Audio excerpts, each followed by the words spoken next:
সম্মানিত ভাই এবং বোনেরা, আসসালামু আলাইকুম। আশা করি আপনারা সবাই ভালো আছেন। আজকে আমি আপনাদের সঙ্গে শেয়ার করব অনলি মাত্র 2টা ওষুধ দিয়ে আপনারা কিভাবে আপনার মুরগির বাচ্চা মুরগিগুলোকে সুস্থ রাখবেন, সেটা আমি আপনাদের সঙ্গে বিস্তারিত শেয়ার করব। তো অবশ্যই আপনারা ভিডিওটা না টেনে শেষ পর্যন্ত দেখবেন। তো সর্বপ্রথম আমি যে বিষয়টা আপনাদেরকে বলবো, যারা আপনারা মুরগিকে সুস্থ রাখতে চান, বিশেষ করে যাদের মুরগির ডিম কম পারে, মুরগির ডিম পারতেই চায় না, ঘাড় বেঁকা হয়ে যাওয়া, শুধু যে দেশি মুরগির ক্ষেত্রে না, এটা ফার্মি সোনালী মুরগি, সব মুরগির ক্ষেত্রেই কিন্তু আমি এই 2টা ওষুধটা আজকে আপনাদেরকে দেখাবো। আর বিশেষ করে যারা হাঁস পালন করেন, যারা দেখবেন যে বিশেষ করে হাঁসগুলো কিন্তু সবচেয়ে বেশি মারা যায় হচ্ছে পা পড়ে যাওয়ার কারণে, এবং পা পড়ে যাওয়া হাঁসটা কিন্তু খুব একটা বেশি বাঁচে না। তো পা পড়ে যাওয়ার সমস্যার জন্য কিন্তু অনেক হাঁস, গ্রামগঞ্জে অনেক হাঁস কিন্তু মারা যায়, আমার দেখা অনেক হাঁস মারা যায়। তো এই হাঁসগুলো আর মারা যাবে না যদি এই 2টা ওষুধ আপনারা খাওয়াইতে পারেন নিয়ম মেনে যদি আপনারা এই 2টা ওষুধ খাওয়াইতে পারেন, তাহলে দেখবেন যে আপনার মুরগিগুলো আর মারা যাবে না ইনশাল্লাহ। তো সেক্ষেত্রে আপনারা অনলি মাত্র 2টা ওষুধ দিয়ে যদি আপনারা আপনার মুরগিগুলোকে চিকিৎসা করতে পারেন, তাহলে দেখবেন যে আপনার মুরগি একটাও মারা যাবে না। তো সেক্ষেত্রে আমি সর্বপ্রথম যে বিষয়টা বলবো, বিশেষ করে যারা খাসাতে মুরগিটা লালন পালন করেন, অবশ্যই আপনারা পুষ্টিকর খাবারের বিকল্প নেই। আমরা দেখেন মুরগিটা কিন্তু ছেড়ে দিয়ে মুরগিটা পালন করি, তারা কিন্তু সবুজ ঘাস পাতা সব ধরনের খাবারই তারা কিন্তু খেয়ে বেড়াচ্ছে।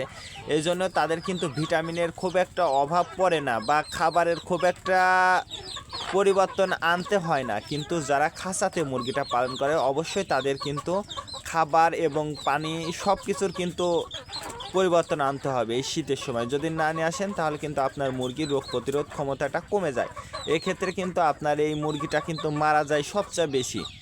তে আপনারা যদি মুরগিটাকে সুস্থ রাখতে চান, বিশেষ করে যারা খাঁচাতে মুরগিটা পালন করেন, অবশ্যই আপনাকে কিছু নিয়ম যারা খাঁচাতে মুরগিটা পালন করেন, আসলে তাদের কিন্তু সবচেয়ে বড় সমস্যা হচ্ছে খাবারের সমস্যা। তার কারণ পুষ্টিকর তাদের ভিটামিন মেডিসিনটা কিন্তু তাদের ব্যবহার করা লাগে। আর যারা ছেড়ে দিয়ে মুরগিটা লালন পালন করে, তাদের কিন্তু খুব একটা মেডিসিনের প্রয়োজন হয় না।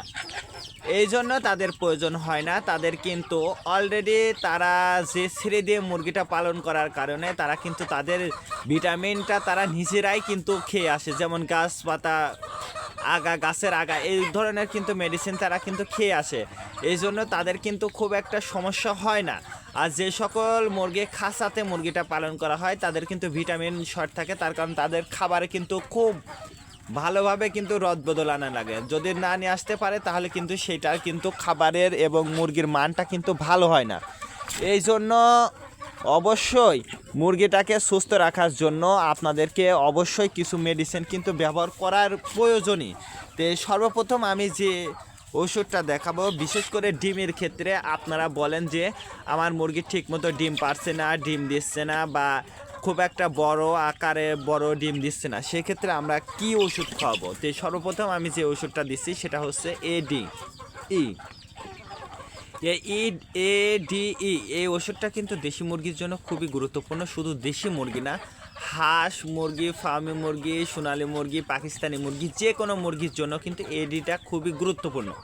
আর আপনার মুরগির পা বাঁকা হয়ে যাওয়া, ঘাড় বাঁকা হয়ে যাওয়া, নখ বাঁকা হয়ে যাওয়া, এই সকল প্যারালাইসিসের যত সমস্যা আছে, সেই সমস্যার জন্য কিন্তু আর একটা ওষুধ দেখাচ্ছি, সেটা হচ্ছে থায়াবিন। এই থায়াবিন ওষুধটা কিন্তু আপনার মুরগির জন্য কিন্তু খুবই গুরুত্বপূর্ণ। এই থায়াবিন ওষুধটা কিন্তু আপনার মুরগিকে কিন্তু যদি মাসে 1 দিন হলেও খাওয়ান, দেখবেন যে আপনার মুরগির রোগ প্রতিরোধ ক্ষমতাটা বৃদ্ধি পাবে এবং সারা বছর কিন্তু আপনার মুরগিটা সুস্থ থাকবে ইনশাল্লাহ। যে আজকে এ পর্যন্ত, ভালো থাকবেন, আল্লাহ হাফেজ।